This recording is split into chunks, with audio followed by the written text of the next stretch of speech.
4 مختلف چیزوں کے اوپر میں بات کروں گا جی. سب سے پہلے تو 9 مئی کے بعد 10 کو تو میری گرفتاری ہو گئی تھی, اس کے بعد ابھی 15 دن کی قید تنہائی کاٹنے کے بعد آ رہے ہیں, تو میں 9 کے اوپر میں ذرا تفصیل سے کامنٹ کرنا چاہوں گا. اس کے بعد میں اپنا ذاتی طور پہ تھوڑا تجزیہ پیش کروں گا کہ بحیثیت قوم ہم کہاں پہ کھڑے میں ہیں. میرے خیال میں تیسری چیز میں یہ بات کروں گا کہ میرے خیال میں کیا کرنے کی ضرورت ہے پاکستان کو اس بحران سے نکالنے کے لیے, اور آخری جو ہے وہ میرا لائحہ عمل آگے کیا ہے, وہ میں یہ 4 چیزیں آپ کے ساتھ کور کروں گا. سب سے پہلے تو جی 9 مئی کو شروع کرتے ہیں. 9 مئی کے دن جو واقعات ہوئے اس کی مذمت جو ہے وہ تقریباً تمام لوگ کر چکے ہیں, لیکن میں ذرا سا تفصیل میں جان چاہتا ہوں کہ کیوں وہ واقعات جو تھے 9 مئی کے جو واقعات تھے وہ کیوں ملک کے لیے خطرناک تھے. جو اس دن ہوا, لوگوں کی جانیں گئیں, زخمی ہوئے لوگ, املاک تباہ و برباد ہوئیں, سرکاری بھی اور نجی بھی, لیکن شاید سب سے زیادہ جو اس دن خطرناک بات ہوئی کہ ایسی تنصیبات جن کا فوج سے تعلق تھا ان کے اوپر حملے کیے گئے. فوج کا پاکستان کے اندر کیا اس کی اہمیت ہے, میرے خیال میں اس کا سب سے اچھا تجزیہ عمران خان صاحب نے پیش کیا. خان صاحب نے جیسے, اور ایک دفعہ نہیں ایک سے زیادہ دفعہ وہ کہہ چکے ہیں یہ بات, کہ مسلم ممالک کی طرف اگر آپ نظر دوڑائیں پچھلے 15-20 سال کے اندر تو آپ دیکھیں گے کہ کس طریقے سے تباہی دیکھی گئی ہے مسلم دنیا کے اندر. اور خان صاحب نے ایک سے زیادہ دفعہ کہا ہے کہ اگر وہ نہ پاکستان میں ایک ڈسپلنڈ اور طاقتور فوج ہوتی تو شاید ہمیں بھی ویسے ہی حالات دیکھنے کو ملتے جیسے شام کے نظر آئے, جیسے عراق کے نظر آئے. اسی کے ساتھ ساتھ خان صاحب نے یہ بھی کہا کہ مجھ سے زیادہ پاکستان کو میرے فوج کی ضرورت ہے,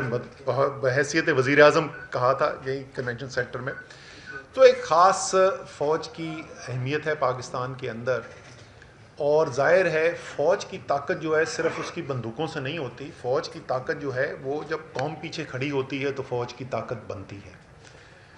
اور اس دن جو مناظر دیکھنے کو ملے وہ نہ صرف قابل مذمت ہے بٹ ایک بہت بڑا لمحہ فکریہ ہے پاکستان کے لیے کہ کیوں ایسی صورتحال پیدا ہوئی, اور ظاہر ہے اس سے جو پیغام گیا ملک کے باہر وہ بھی انتہائی تشویشناک پیغام ہے. تو پہلے بھی اس کی بات کی جا چکی ہے. میرے خیال میں ایک شفاف تحقیقات ہونی چاہیے جس کے اوپر قوم کو اعتماد بھی ہو کہ جو تحقیقات کی جا رہی ہیں واقعی میں جو ذمہ داران ہیں, جو ملوث تھے اس کے اندر, ان کے اوپر بھرپور طریقے سے ایکشن ہونا چاہیے. لیکن ساتھ ساتھ یہ بھی ہونا چاہیے کہ جو بے گناہ ہیں, کیونکہ اس وقت ہزاروں لوگ جو ہیں وہ جتنی میرے پاس نالج ہے, میں تو جیسے میں نے کہا میں 15 دن کی قید تنہائی سے آ رہا ہوں, لیکن جو میں نے سنا ہے اس وقت ہزاروں کارکن جو ہیں وہ لوگ زیر حراست ہیں, اور ظاہر ہے ان میں سے ایک بہت بڑی تعداد ایسے لوگوں کی ہے, شاید تقریباً تمام لوگ ایسے ہوں گے, بہت کم ایسے ہوں گے جو ملوث ہوں, اور زیادہ تر ایسے لوگ ہیں جو بے گناہ ہیں. تو ان کو چھوڑنا بھی جو ہے, اور جلد سے جلد چھوڑنا جو ہے وہ بہت ضروری ہے. لیکن یہ تحقیقات ہونا, جو ملوث تھا اس کو سزا دینا, یہ انتہائی ضروری ہے. میرے لیے ذاتی طور پہ اس لیے بھی وہ اس دن کے مناظر ذرا زیادہ کیا کہنا چاہیے تشویشناک تھے, یا دل کو میرے زیادہ لگے, کیونکہ یہ میں پہلے بھی بات کر چکا ہوں. آپ مجھ سے آج کوئی ایسی بات نہیں سنیں گے جو آپ پہلے نہیں سن چکے ہیں, سوائے میرے خیال میں آخر میں تھوڑی سی میں بات کروں گا. باقی میرا تجزیہ جو ہے وہ کوئی بھی ایسی چیز نہیں ہے جو آپ پہلے نہیں سن چکے. مجھے یاد ہے میں نے 2017 میں نیشنل اسمبلی کے اندر, قومی اسمبلی میں کھڑے ہو کے تقریر کی تھی جس میں نے 10 نام لیے تھے, اور میں نے کہا یہ نام کون ہے, آپ نے شاید سنے ہوئے نہ ہو. اور وہ 10 لوگوں کے نام تھے, 10 شہیدوں کے نام تھے جو اس سے پچھلے چند ہفتوں کے اندر شہید ہوئے تھے. اور جیسا میں نے اس دن کہا تھا اور آج پھر کہہ رہا ہوں, آپ کا اور میرا دفاع کرتے ہوئے, تو فوج جو ہے وہ صرف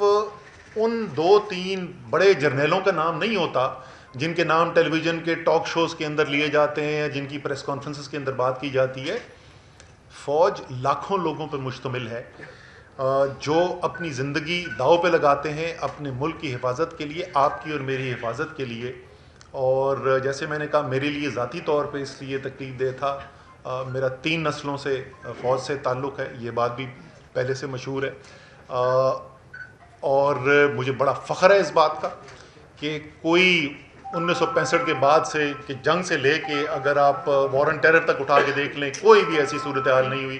جہاں میرے خاندان کا، میرے والد، میرے بھائی، میرے بھتیجے، وہ انہوں نے اپنی زندگی داؤ پہ نہ لگائی ہو ملک کے دفاع کے لیے. سو اس لیے جو بھی تعلق رکھتا ہے، جو بھی اہمیت کو سمجھتا ہے، اس سب کے لیے وہ تکلیف دہ مناظر تھے.